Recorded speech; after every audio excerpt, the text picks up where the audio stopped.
very special episode of TEH Podcast. It's episode number 100. Yay! Yay! I'm Leo Notenboom of AskLeo.com.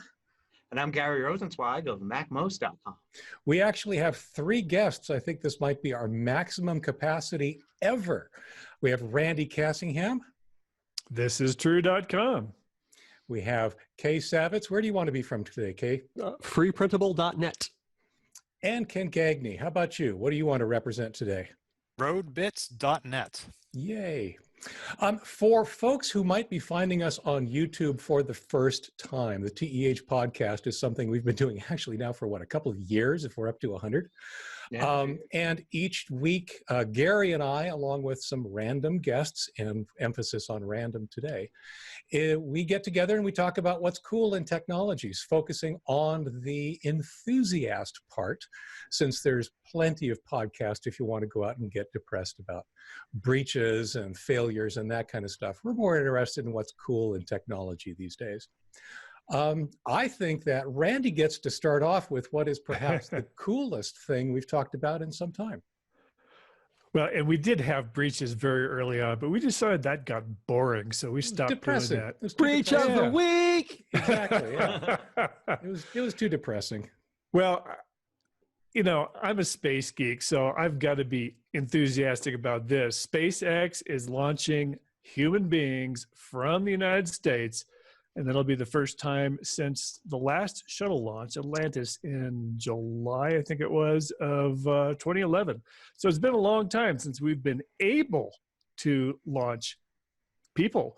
And we've got a couple of cool astronauts that have been up before. Both of their wives are also astronauts, which I think is kind of neat. And I saw that their names were Bob and Doug. And you know immediately where I went with that, right? It's like Bob and Doug McKenzie from the old, I forget which show it was they were on, but Second City TV. Was it Second City? Yeah. The Great White North. But yes, no, I think that's a great pair to go. Those aren't names for astronauts. Those Bob people and Doug? sound too young. You need to have names like Buzz and Biff and Spike and those are astronaut names. Neil. Nobody names Neil. anybody Neil Neil. anymore. There are also exactly. exclamations in a Batman 1960s episode. Biff. Bam. Off. So, no, that is cool. I've seen, Sally Ride. And this afternoon, Elon Musk tweeted just a freaking awesome photo in super high resolution. I don't know if he did it with his cell phone or if they had a professional photographer up there, but it's from the gantry toward the vehicle, and it's just an amazing, amazing photo. So, and yes, for folks that are listening, I'm going to try, we'll obviously have a link to the photo on the show notes, but I'm actually going to play a little bit with the video and see if I can't have that magically superimpose on top of Randy's face while we're talking. or just take the whole screen and pan around, because it's really an amazing photograph. If you insist. And I also threw a link into the show notes. The Verge has a pretty darn good summary of the mission and the risks involved and all that. Now the risks, I saw some of your notes. The risks I thought were fascinating. The actual math. Yeah.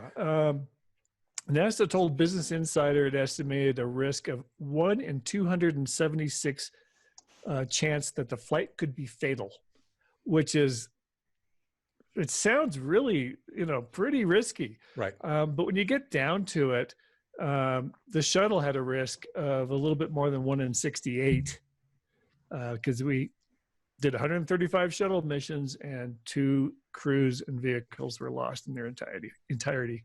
So space is a risky business.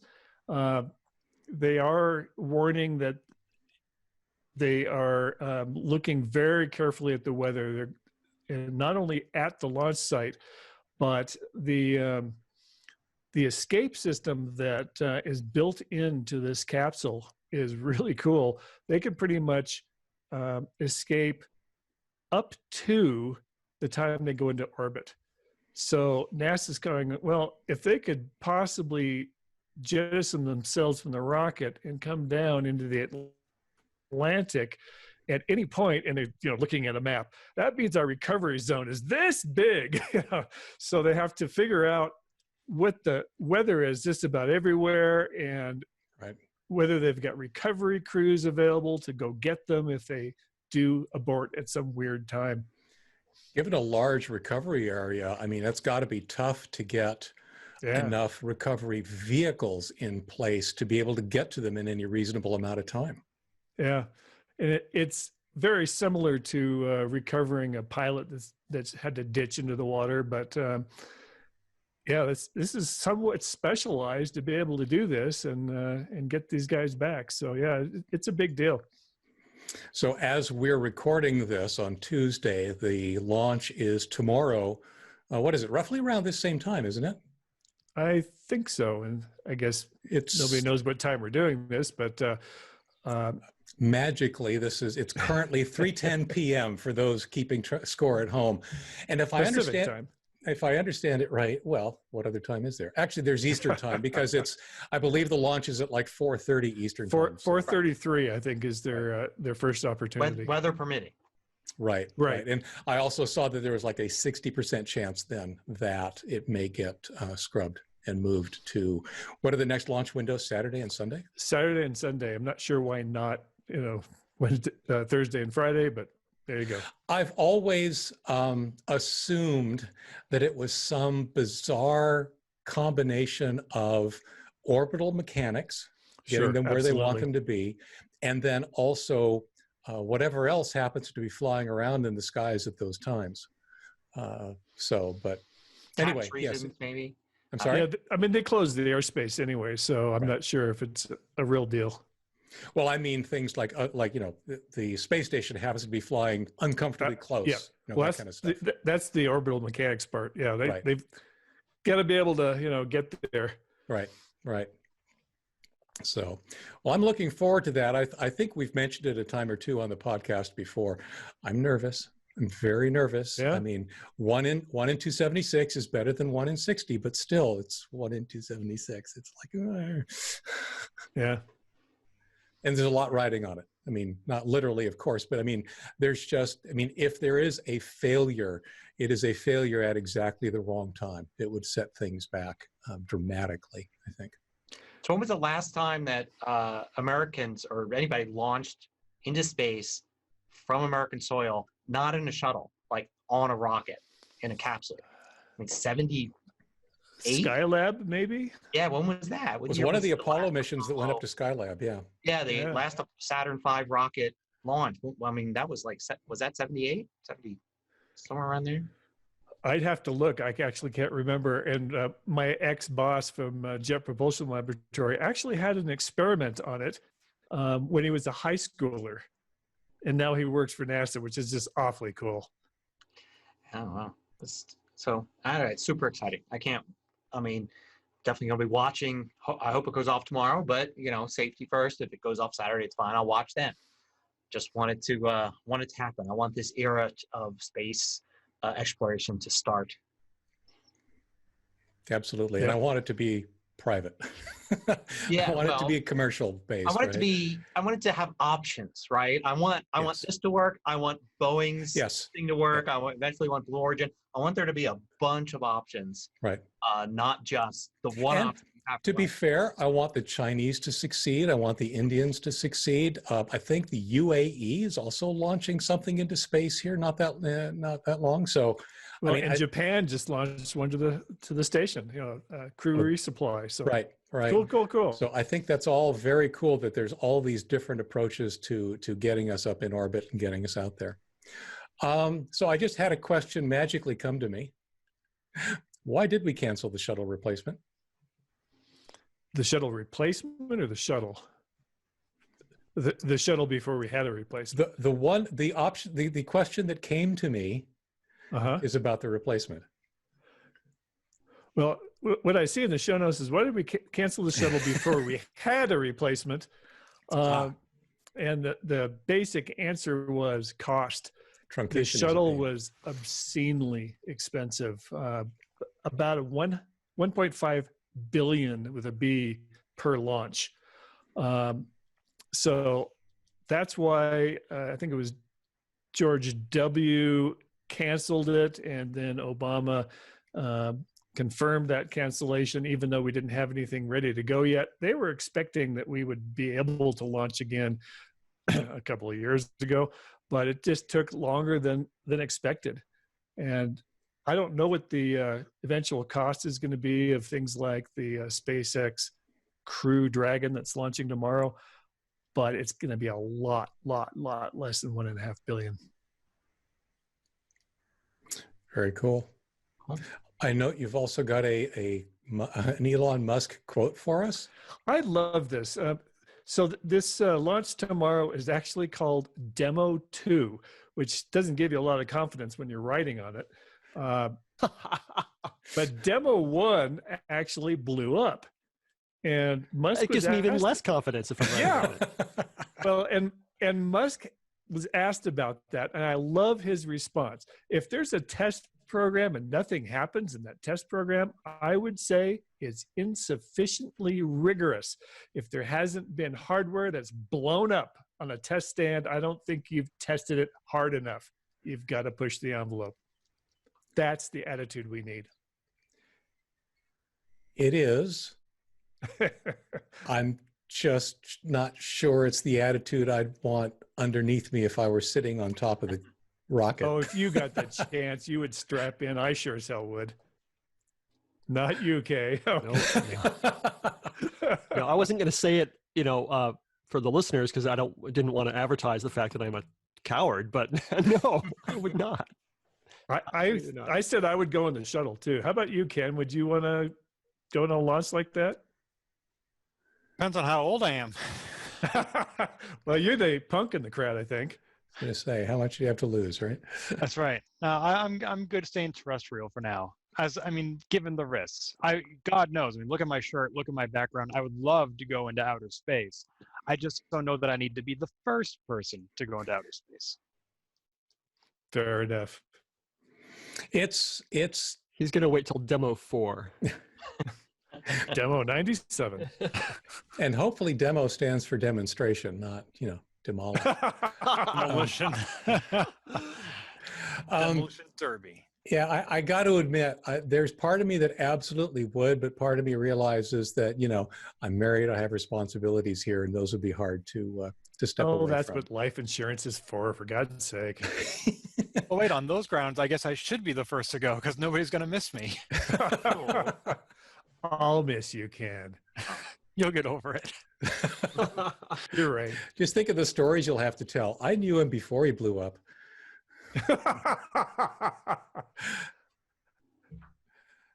My friend just went to pieces. Oh, God. So I'm assuming we're all planning on watching this live. SpaceX.com is where it's going to be happening. Yep. Yeah. I assume probably all the news stations will break in and show the launch. Yeah, and also NASA TV and probably several other places online.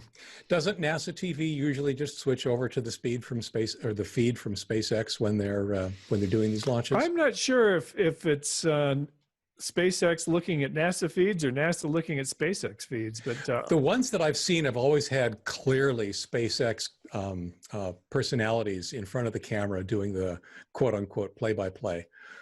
You can tell, right? They're like 12, and they're like, "Hi, exactly. We're going to space, SpaceX, Yes. SpaceX, fun." Exactly. They're like 12 years old. They're way young. They've got lots of energy, as opposed to they're not wearing ties, so they're not from NASA. John Glenn. Right? Yes. So this launch is brought to you by Energy Drink. Sponsored by Tang. No. It's sponsored by Tesla. You know that.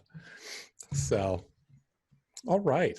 This is cool. I'm looking forward to it. And like I said, I'm nervous, but I'm hopeful. I think that's the underlying feeling. Gary, what'd you bring us today? Well, so I was thinking, this is our 100th episode. We have some themes that we talk about a lot. Space definitely is one of them. Manned missions and all that. Another thing we talk about a lot is censorship, internet censorship. So I was looking for something interesting and enthusiastic recently. And there's a story. It's not from like this month, it's a couple months ago.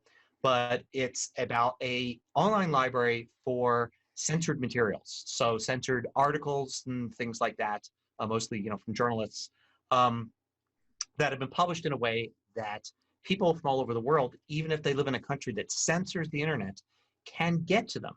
And that way is Minecraft. There was a project launched back in March called the Uncensored Library.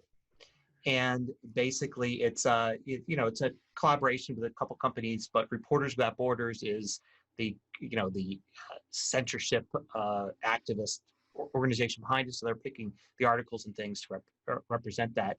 But it is a Minecraft world. You can log into a Minecraft server, and on that server is a massive building that looks like a traditional library. You can go inside, and there are five countries represented right now in particular that heavily censor, and you go in and you can actually read censored articles there through Minecraft. The idea being that these countries are busy like censoring like news organizations and things like that, but they're not going to go and try to censor a children's toy game thing. So you put the articles there and people can have access to them. You can go in and read these articles in little Minecraft blocky fonts. They have some interesting stuff they've chosen. Like, for instance, one country represented is Mexico, and it's not necessarily that Mexico is really doing that much censorship, but it's one of the most dangerous places for journalists. So there are actually monuments to journalists who have lost their lives inside that wing of this virtual library there. Other places like the Egypt room, there are actually articles you can read that you can't find in other places if you're in Egypt, because they are censored. So an interesting way to get around that, and it's just one of those things. The internet is very hard to censor, as it should be, because there are so many corners and places that you can go and put information up. So you try to censor a news organization, they're just going to put their articles somewhere else in some other service in some other way, and make it really difficult for you, the censor, to try to stop that information from getting there. So this is funny because it's kind of like in Minecraft is where they decided to do it. There's actually a beautiful building. They hired a marketing company that builds things in Minecraft to build this huge beautiful building in there. So it's not like wait. There's a company you can hire to build things in Minecraft. Oh yeah, many. And this one you can tour. You don't even have to go to Minecraft to tour the building. If you go to the site, which is where is it? We'll put a link. It's uncensoredlibrary.com or something like that. You can go in and look around in the web browsers, the virtual 3D tours, and it's this it looks like a massive building that you can move around in with all sorts of cool symbology and statues and different things in there. So kind of neat from that standpoint as a piece of virtual architecture, but also interesting is that it's a way to get information out. What is it that prevents a country, say China, from just blocking Minecraft? I mean, I'm assuming that they have a private protocol that they're using to contact these Minecraft servers. Right. Yeah, Minecraft is Microsoft, right? So so if you're going to block Minecraft, people from playing Minecraft, that's a huge audience with mostly younger people. Right. And it's kind of like blocking the internet. I mean, you've just blocked out all of this stuff, right? So, there's going to be the desire not to do that. Block out just the server. So there is a server that you can log on to, has that there. They could block that, probably have. But in Minecraft, you can also download the world. So you can log on to the live server, or you could download the file that contains the world. And then you're not multiplayer, you're not seeing other people and doing other things, but you can still walk around in the environment and see the content. That file, that world file, can be stored anywhere.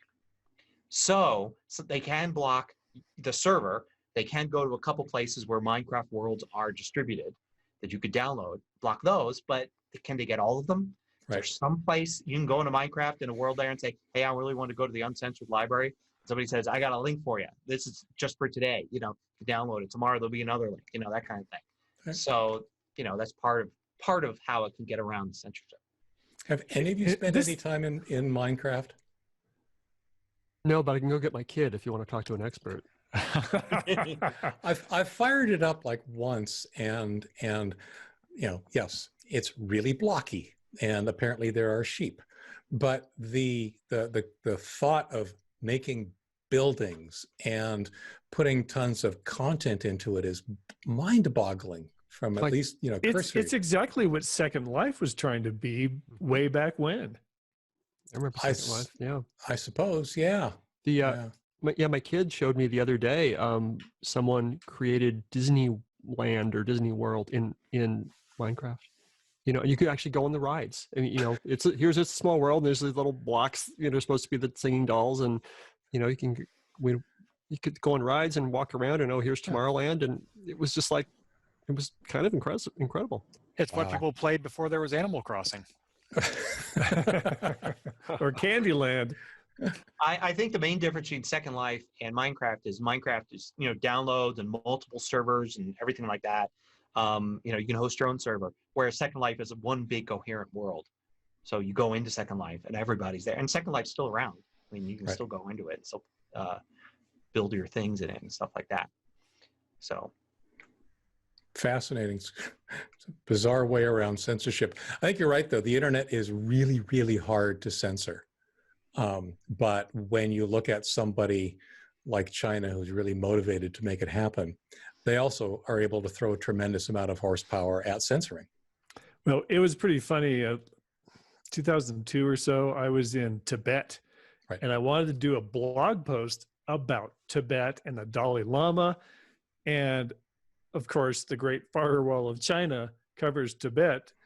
And I was still able to make my way around and use some proxies and get the information out of Wikipedia I wanted, like, a copy of the what I call the Tibetan flag, and put that on my blog post. So it was, there are ways. Right. I think the challenge is that there are ways for the, I won't even say tech literate, but semi-tech literate, right? You have to kind of sort of know what you're doing. Because I remember when you were over there and we actually made sure that there were a couple of ways that you could get to your server and go through that. Right. But that's not something that the average person in China is going to necessarily have access to. Well, I'm glad to be declared technically semi-literate by Ask Leo. And also not average. I'm so above average. Ken, speaking of China, you've got something going on here about robots in China. What's going on there? Yeah, last time I was here, I was talking about contact tracing. So I figured I'd keep that theme going and take a look at how we are recovering or responding to the coronavirus pandemic. And there are some interesting articles I found through the MIT Technology Review about how different countries are responding. Now, clearly a lot of industry, commerce has been shut down. People aren't going to work, taxes aren't being paid, and it's going to be a long time while we recover from this. But it may also be accelerating the development and adoption of other technologies. So for example, in China, autonomous vehicles. People are understandably hesitant to call a Lyft or an Uber or get in a taxi right now because you don't know where the driver has been or who he has interacted with, he or she or they. But in China, they are implementing more and more autonomous vehicles so that you can just get in a car, which I hope has been sanitized in some fashion, and not have to interact with other people. So this is just like how for years we've been able to do e-commerce online and get everything shipped to us without having to go to the mall and have to actually interact with people. Now we can actually go out into the world and get from place to place still without interacting with people. The other thing I found was regarding in Singapore, you've probably seen those Boston Dynamics, like robot dogs, the headless machines that you can kick them and they stay standing and they make them act all cute so that you don't mind when they take over the world. Well, in Singapore, they have these things actually patrolling a park, and it doesn't seem like it's necessarily taking action based on what it sees or hears, but it will, when it's in the vicinity of people, will just broadcast audio reminding them that there is a curfew and you need to leave the park by this time, or you shouldn't be in the park right now. So it's not like it's, deploying its guns like the Ed 209 from RoboCop, but it's entirely passive in that respect. And I can see how some people would find one or the other of these creepy, especially the robot dog. But I have been advocating for autonomous vehicles, quietly for a long time. Somebody, I don't know who, once said that the fact that cars were invented before computers was a bug. And I'm eager to see that bug corrected. And I regret that coronavirus may be what it took to accelerate the implementation of this technology. But if it happens in the end, then that will be one good thing that comes out of a terrible situation. And very similarly, I've been seeing some articles that are using drones more, not only for surveillance. And one governor or congressman said something about, oh, we're going to put a thermometer. Andy froze. Frozen. All right. Gone. We're being censored. What was he going to say? Thermometer. Thermom. Well, we'll just keep that snapshot of him there for a minute. The thing that this reminded me of, you guys all know Adam Savage of Mythbusters. Sure. He actually combined the two. He built his own rickshaw and then hooked it up to one of these Boston Dynamic dogs and had it pulling him around, which I thought was an awesome combination of the technologies, and just a lot of fun. Now, granted, the dog had a lot of trouble when he was trying to go uphill, but nonetheless, it was, I don't know, a portent of things to come. I just have this vision of self-driving rickshaws someday in the future. So, hey, Leo, you're moving up in the world. No, I'm still where I was. See, that's my theory. My theory is everybody sees something a little different in Zoom, but Randy has returned. Woohoo! Yeah, Zoom always puts yourself front and center. So on my screen, I'm in the top row in the middle, but that's not where I am for anybody else, though. Oh, I thought I was special. No, you're at the bottom for me, Ken. So the team that I work on at my day job, we have weekly Zoom calls, and sometimes there's exactly 9 of us on the call. And if it's been a while, we'll say, hey, let's update our team photo and do a Brady Bunch arrangement. Right. But it's really hard to coordinate who's looking where and who's in the middle, because for everybody, it's something it's different. all different, right. So I take a screenshot of my screen, I send it to them so that they can see what I'm looking at, and then I take the final screenshot once they're all looking everywhere. Act Well, appropriately. all you have to do is say, hey, Gary, look left. Hey. I've done that too, but it's easier to just send one screenshot instead of giving 8 sets of directions. Because nobody listens to me. You know that, Randy. Well, true. What'd you say? So I noticed though that there's that episode of Black Mirror where they have the scary robot dogs that kind of take over the world and have killed everybody. And the Singapore dogs, they made no effort to make them look any different than those really scary Black Mirror dogs. It's like you'd think they would have looked at that and said, well, whatever we do not make them look like the scary robot dogs in that episode of Black Mirror that have given people nightmares. Instead, they went and they said, we'll make them look exactly like that, and then send them in the park where the kids are playing. they wanted If you're a the kids totalitarian state, why not? they wanted the kids to behave. How better do you do that, right? I guess. Anybody ever read Robopocalypse? No. Nope. It's another sci-fi novel where robots take over the world, and one of the first steps they take over is autonomous vehicles. And what they do is, once people are in the autonomous vehicle, the car locks all the doors from the outside and proceeds to drive into the ocean. And it doesn't go very fast. It's not in a rush as long as it gets to the ocean. So there's a long procession of cars just going about 30 miles an hour, people inside screaming, hammering at the windows, and the cars are just puttering along and dumping themselves off the pier. Are any of you watching, or have you watched Westworld?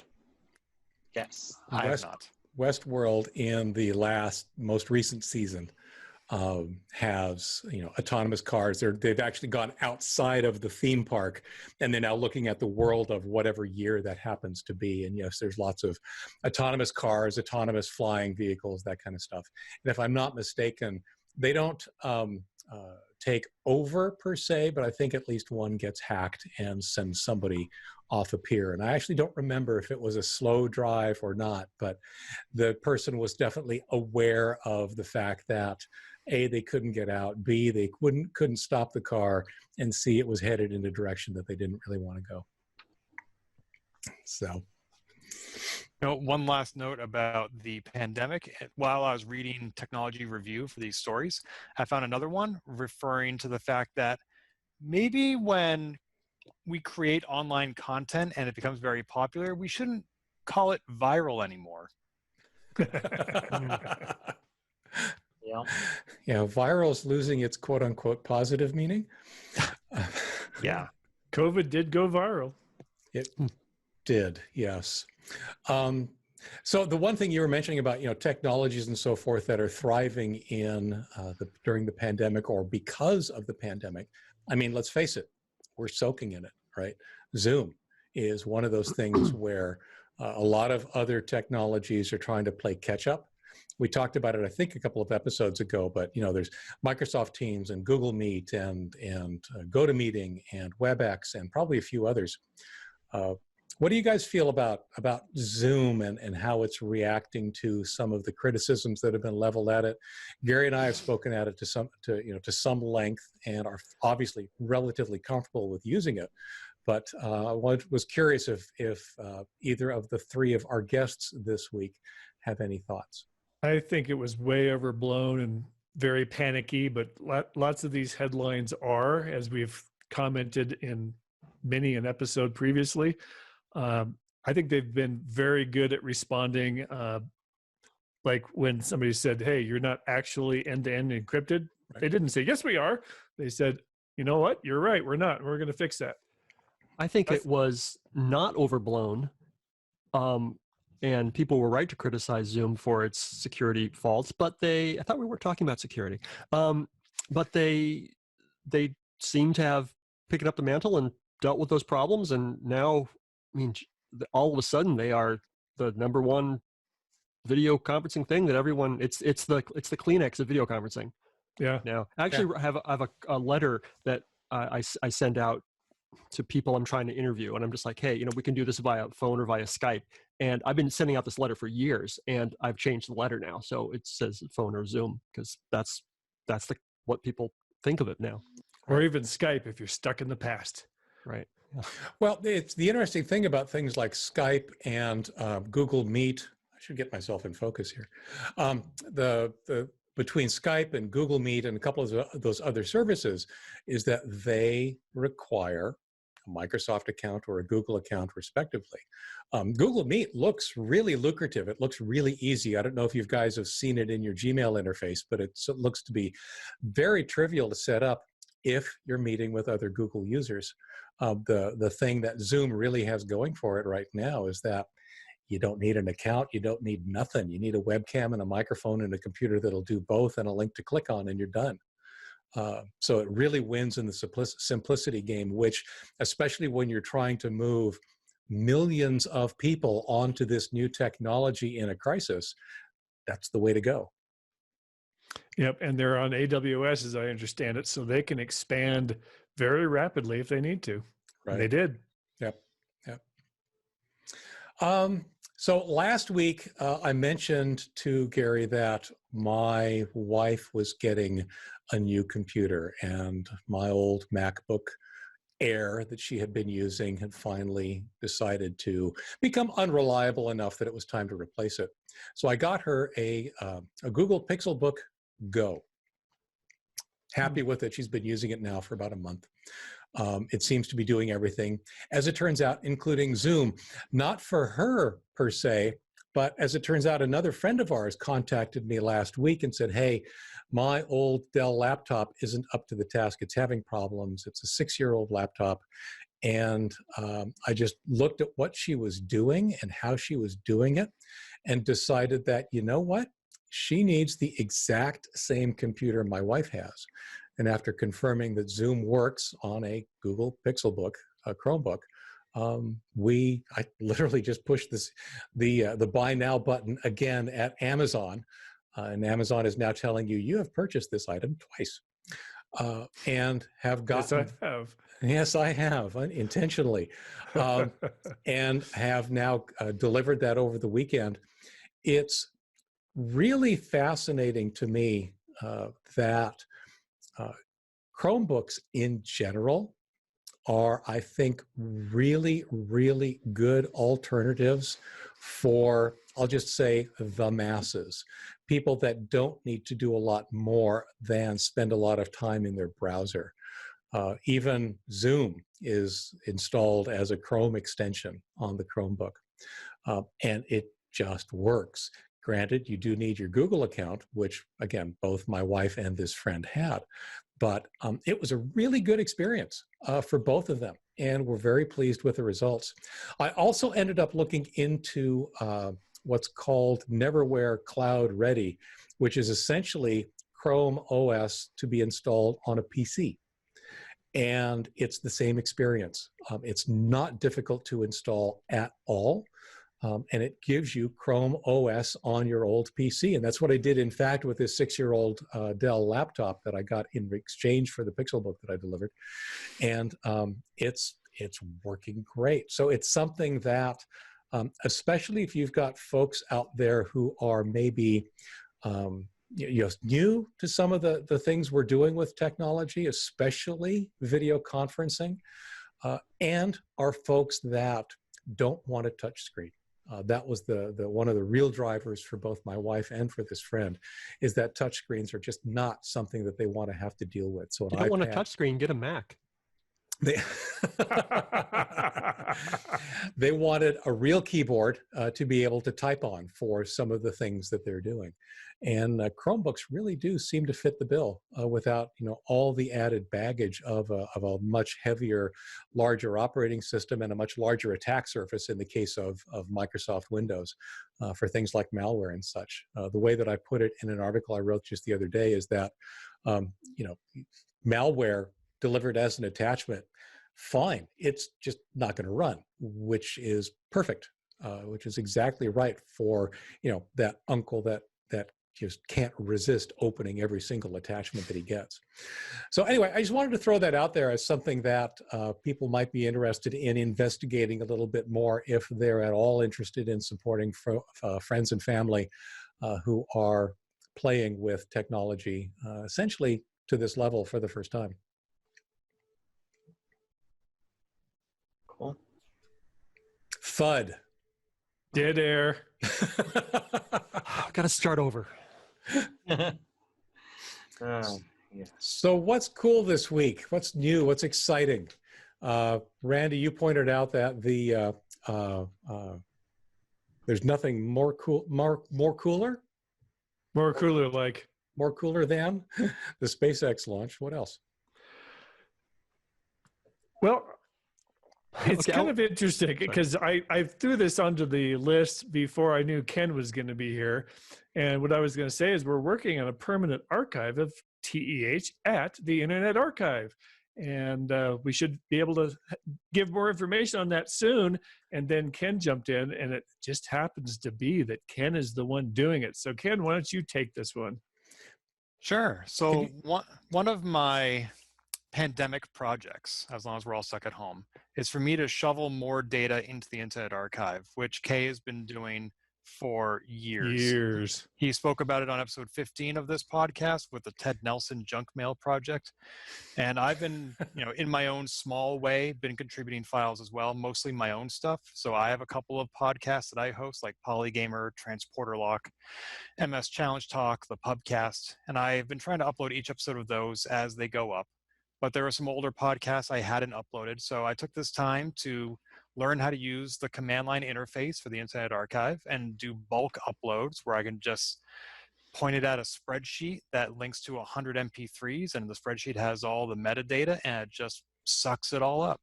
So I reached out to the host of this podcast last week and said, would you be interested in me doing this? And y'all said, sure. So I exported some data from WordPress. I grabbed all the MP3s and I uploaded them. And the last step is to create a collection, which is a single link that contains all the episodes that have been uploaded in the Internet Archive. And that is a manual process on the end of the Internet Archive. So I've submitted that request. They've not executed it yet, which is why we can't link to that permanent place. But when we say permanent, what we mean is that the Internet Archive is a 501c3 online digital library that's been around for more than 20 years, charged with the preservation of human culture, basically, as it appears on the internet, and things that aren't yet on the internet as well, such as digitizing old print books, public domain works, etc. They have multiple backups across the globe. They have employees who are charged with not only ingesting content, people like Jason Scott, but also maintaining and curating that content. They have a variety of collections, including, for example, all the news that aired on the morning of 9/11. So if you want to see how our country responded to that, you can see that in one curated collection that they've created. They're best known for the Wayback Machine, which is you can see what almost any page on the internet looked like on a certain date and time. You just scroll back through their timeline. So not only is this interesting to see how web design has changed, but when you hit a 404 for a page that doesn't exist anymore, they may have a backup of it from the last date that it ever appeared before it was deleted. So the idea, of course, is that the website for the Tech Enthusiast Hour isn't going anywhere. We expect it to be up for as long as this show continues, and much longer, for as long as it makes sense for us to continue hosting those files. At least as long as I'm alive. Right. Because I'm the publisher, so yeah. But that's just the thing. Let's say that you win the lottery and or get hit by a bus. In the movie Office Space, it was the same thing. And, that website might go away. And it's the best way to preserve anything is to put it in multiple hands. So that's why we have now copied all the MP3s from the site into the Internet Archive, so that should the host go away, should Randy go away, God forbid, those files will still be there somewhere, so that for who knows, whoever wants them in the future, we can't predict that need, they'll be there. Kevin, you were trying to say something? Yeah. Also, you were listing all the great things Internet Archive has done, and there's another one that just happened a couple of weeks ago. There was a record store in Seattle, Washington, that was going out of business. I don't know really how pandemic related it was, but they, probably a little bit. And it had apparently an amazing collection of vintage records. The Internet Archive bought it. They bought it and all the inventory, and that's all going to be digitized. It's fascinating. That's great. I saw that story because, of course, it's local to me, and I actually know the record store. But they kept saying that it was being purchased by a nonprofit. I did not realize that it was the Internet Archive. That's awesome. That really is awesome. It's great. The Internet Archive's already digitized thousands of 78 records. Yeah, early jazz and all that is very cool project. And the system they use, I just learned this recently, because when I went to look at some of those records, it says, here's this record used with such and such a needle, and here's it digitized with another needle. They have a rig that basically plays the record 4 times at once with 4 needles and digitizes all 4 at once. Wow. Yeah. So they have to do it in real time, but it doesn't take 4 times as long to get 4 different versions used with different styli. So the one thing that I believe is true for the Internet Archive is that one of the issues that we run into from time to time are websites that publish something and then redact it, right? Websites that may be associated with certain governments when there's, I'll just say, a regime change or a political party change. And I know that has been an issue for many people in various places. And a lot of times the place to go back to get the original stuff that has disappeared is the Internet Archive, because they've been slurping it up all along, which is very, very cool. And I think that's probably why most of us or all of us have contributed money to them to keep them going. I think I'm on a regular donation. Yeah, I am. Same here. I am. The other thing that they do, if I understand this correctly, maybe Kay or Ken, you'll know, is that they try to be, what's the word? I want to say geographically diverse, but that's not the right term. they want to be isolated or insulated from the political whims of any one particular country. And by storing the information redundantly, not just in multiple data centers, but in multiple countries, they're almost always guaranteed of being able to legitimately retain something, even though country X might want them to remove something or shut down a data center or, you know, do whatever, basically try to strong arm them into something that they shouldn't be doing. Yeah, I dropped into our show notes a link to the seattletimes.com, which has the story about the record store. Let me read you the first 2 sentences of the story. When Dave Voorhees, owner of Seattle's Bop Street Records, announced last month that the store was closing at the end of June, in part because of the COVID-19 pandemic, he wasn't sure if he would be able to sell his enormous collection of 500,000 recordings, sales he had hoped would fund his retirement. This past Sunday, Voorhees stopped worrying. A San Francisco nonprofit called the Internet Archive agreed to purchase the entire collection, sight unseen. Yeah, that's awesome. Or he will be living in a cardboard box instead of retiring properly, but the record is safe. They purchased it. Yeah. They're going to let him sleep at the archive There you building. go. I've be done fine. Yeah. Yeah, no, that is very cool and makes me feel like I should like ratchet up my Internet Archive donations. Cool. Well, thank you for that one. That's cool. Gary, you've just got a comment here that says it's easy being green screen. Yeah. So here's for like, believe it or not, people watching, none of us are actually where we appear to be right now. I know. That's hard. What? I know. What? I know. We're all I'm not in the movie 2001: A Space Odyssey. Yeah, I know. Kevin isn't it 1962 at the weather station? No. So okay. So here's what happened this week. So I've always been pretty resistant to using green screen. I tried it in the past with my regular show. Right. I do a regular video show, 5 episodes a week, and I usually just have the wall behind me or a backdrop behind me. It's a solid color that's like behind me, and no bother with green screen or whatever. Well, this last week, I walked into the living room. My wife is watching The View, and she points to the screen and says, "How do they do that? They all look like they're in the studio, but separate screens. But the backgrounds are the studio, like look like the studio." And I just said, "Well, it's just green screen." She goes, "But it's live and it looks really, really good. Shouldn't it be like an outline, all this stuff?" I was like, "No, I think now it's pretty easy." So I went up to my office. I had a green screen. It was like a board, like a green poster board, stuck it behind my head, recorded myself saying hello, and then found like a View, background, stuck myself on it. And like this whole thing was for like 5 minutes, like put it in Final Cut Pro, created a video and sent her a text message. Hello, and it's just me at the background of The View. She's like, "Oh, yeah, that looks really good. I can see how it's possible now." And I looked at it and I said, "Yeah, it does look really good. Actually, it looks really, really good, like way better than I even expected. I didn't put any effort into it. I didn't even turn the lights on in my studio. It was just like normal room lighting." So I thought, well, wait a minute, maybe I should try this. So I ordered a real green screen, which I'm using right now, so I can have the entire backdrop be a nice, big, even, bright green, and tried it out with the software I usually use, ScreenFlow for Mac, and it worked great. And it solves a lot of problems for me, not having like, kind of like a white or black color behind me, which is a little brighter on one end than on the other end, and it makes things a little difficult. Or Don't have to clean your office. Yeah, without having a wall behind me with all these imperfections, it's kind of like a scratchy wall. It's been scratched up a bit. And I can create a background, which you actually see behind me right now, because Zoom made it really easy for me to do the same thing. So I'm using the same background I'm using. I just created my own little signature background.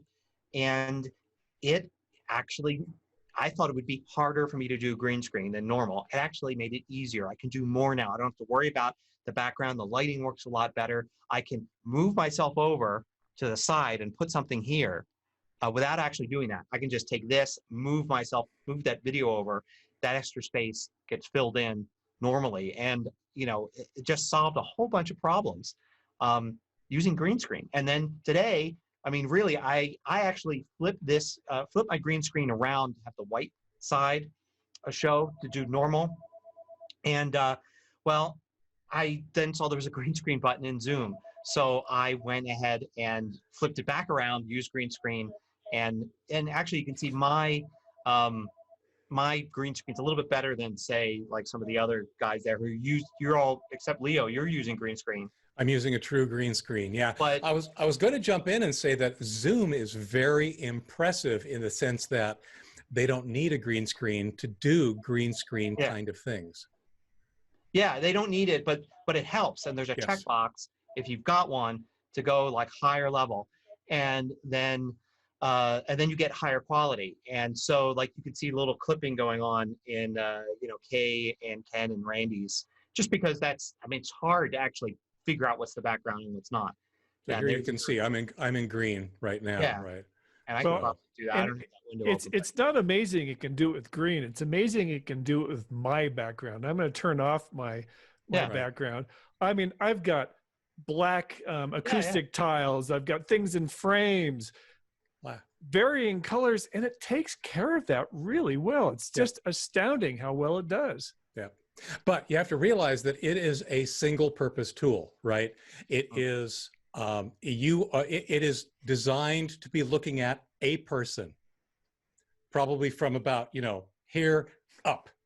And if you were to do something different than that, it does get confused. I think Kay was just trying to do something a little different. He's got something that apparently we can't see. Well, I just realized that my microphone, which is hanging on the microphone stand, is still, but it's in front of me, actually not behind me. But since it's still, I think the system thinks that it's part of the background. So I can make half of my face disappear by putting it behind them. Well, here, this is Zoom's regular thing without the green screen, and you can see, my hand.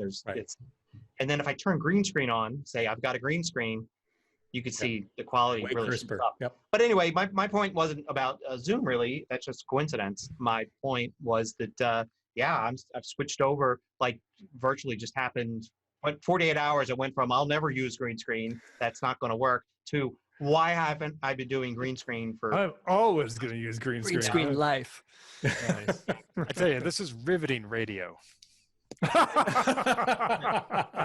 Yeah, exactly. So, and speaking of green screen and backdrops and stuff, that segues right into mine, huh? My cool thing was I discovered that the BBC, the British Broadcasting Corporation, in order to help all of us people who are using Zoom and other conferencing systems, video conferencing tools, they have released photos of more than 100 empty sets of BBC shows. Going back to the 1950s and 60s, I think. So you can put yourself in the TARDIS or in a room from Faulty Towers, and also rooms from 50 shows that I've never heard of because I don't live in England.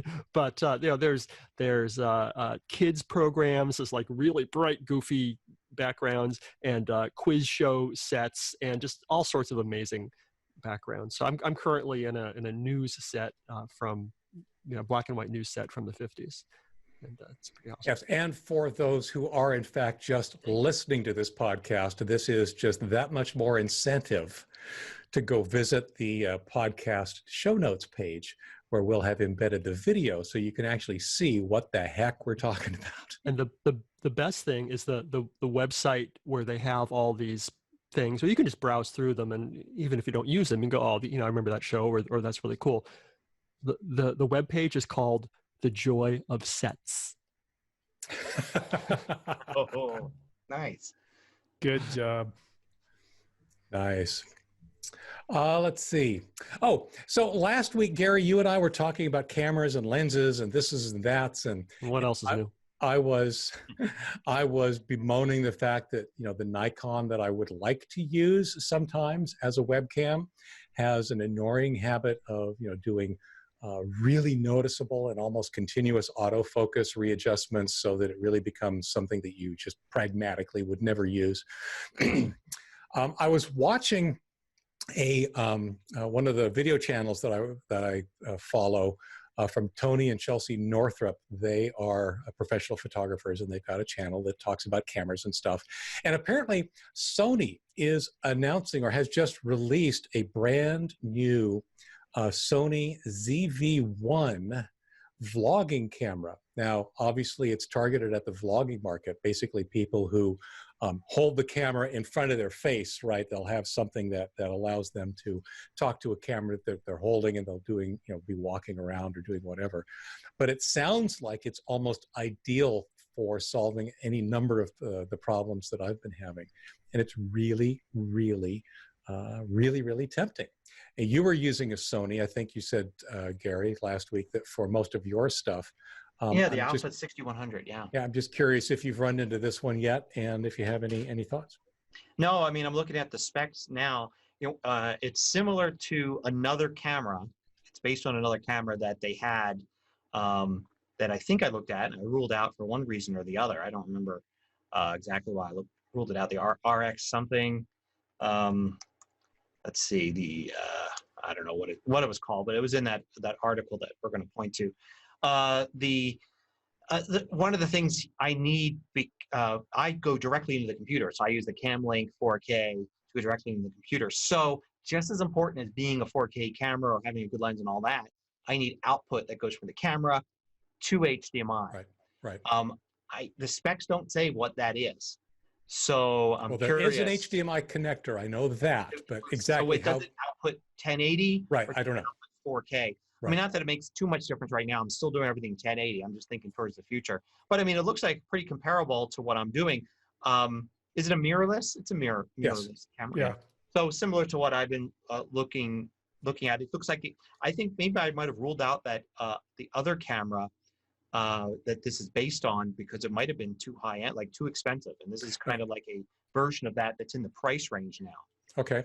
Yeah, it does. It's funny. It actually solves one of the biggest problems I have with the D5800, and that is that when you flip the display around, if you have anything plugged into it, like an HDMI cable or an external microphone, those are right in front of the display. Those sockets are right in front of where the display is. And of course, Sony did the right thing and put those sockets on the other side.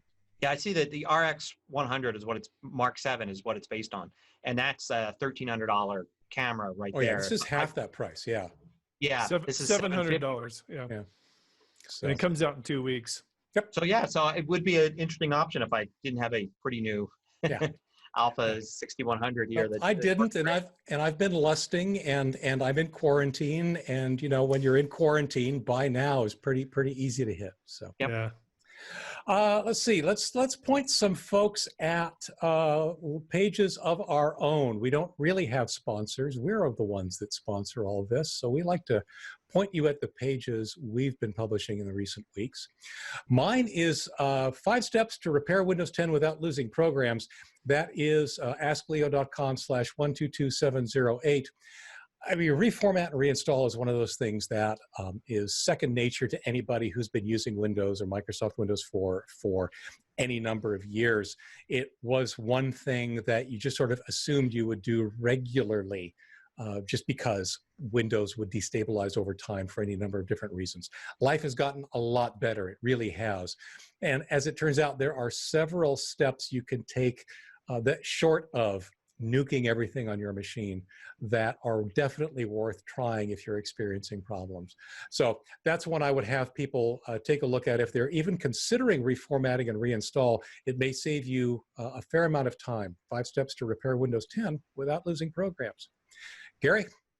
Yeah, I've got one that I like. It's using shell scripts on a Mac, which is a thing a lot of people like to know how to do, but to find something actually useful for them to do is hard. Right. So a couple of quick shell scripts, one that shows you the time and date, one that shows you what Wi-Fi network you're currently attached to, and one that shows you your real IP address to the outside world. These are things that usually have to take a couple of clicks and also look at. A little shell script put into Automator and then assigned a keyboard shortcut. So when you want to know those 3 things, you touch a key on your keyboard and a little notification pops up that happens to have that bit of information in it. And of course, you could take that same concept and use some other shell script that displays some other piece of information in the same way. Cool. Randy? Well, this is true as social commentary using weird news, and I rearranged a chart put out by the state of Georgia to justify reopening the state.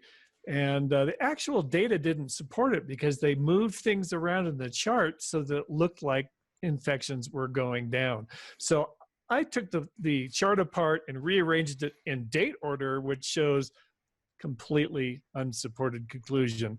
And that's at gothissistrue.com/Georgia. And of course, we'll have the links on the show page. I just love that it really does support that whole, lies, damned lies, and statistics. Absolutely. I mean, it's exactly what this is all about. Okay. My site, freeprintable.net, offers 51,000 plus printable downloads, and I have a page where you can see what is most popular, what things or people are printing out this month, this week, and just today. And it's pretty interesting how things have changed in the last couple of months. Putting the link here. Yeah. It's kind of sad that this week, all of a sudden, okay, please use hand sanitizer, like bubble to the top fast a couple of months ago. And printable rulers, because people are just like, doing school at home, printable blank world maps and things like that. And also they want to stay 6 feet apart. Sure. Yeah. And then this week, sadly, a printable graduation certificate is all of a sudden being downloaded lots and lots. It's like, man, it's just so sad. It just, all of a sudden it's here. And plus the usual stuff, like people are downloading, it's end of May, so people are downloading the June calendars and things like that.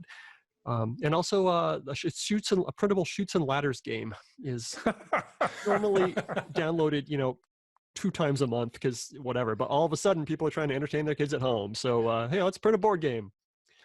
Oh God, it's been, I think, literally decades since I've played Chutes and Ladders. Ken, did you have anything you wanted to throw at us? Sure. I'll throw roadbits.net, which is my digital nomad blog. I have, like many of you, a job that is independent of location. So I've taken that liberty to move every couple of months all across the country. And I have a blog where I document my adventures, but it's not just the details of my experiences, it's also practical advice. So for example, not only can you see photos of me hiking at the New River Gorge National Park in West Virginia, or exploring Lake Geneva, Wisconsin, birthplace of Dungeons and Dragons, but you can also get questions answered like, how do you get mail delivered to you when you have no permanent home? Or how do you ship a bicycle from one part of the country to another? Or how can you even afford to be a digital nomad because traveling is so expensive? So I have all that and more at roadbits.net. Spoiler alert, he uses green screen. That's true. It only looks like he's all over the place. Yeah, it's true. No, I do travel quite a bit. Yep. I'm currently in northern Montana in a small town called Havre. It is the 8th largest city in the state.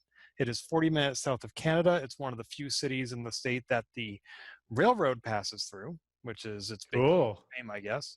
And there is absolutely none of the gorgeous scenery you would expect from a place like Glacier or Yellowstone. I take it as just flat. It's flat and windy, yes. Yeah, yep, I believe it. It's windy because it's flat. Go ahead. Any last comments from anybody? This was the 100th episode, right? Yes, it was. Yes. So is the curse lifted now? No. Nope. No. Let's see. So the show notes for this week, I feel cursed. The show notes for this week are at tehpodcast.com/TEH100. Woohoo! If you've got a comment or a question for us, you know to hit us up on Facebook or on Twitter, or just leave a comment on the show notes page. We're at the TEH Podcast on social media. Thanks, as always, for listening, and in this case, watching. If you are listening and you're interested in what the heck we were talking about, or what we look like, so very visual, or, well, if you're like morbidly curious, then yes, go check out the show notes page. Hopefully we will have successfully processed a YouTube video for you to watch of this podcast, and you can see all the gory details, curse or not. Thanks again for watching and listening, and we will see you all again next week. Bye-bye. Bye, everybody. Bye. Retro compute. Wrong podcast, sir.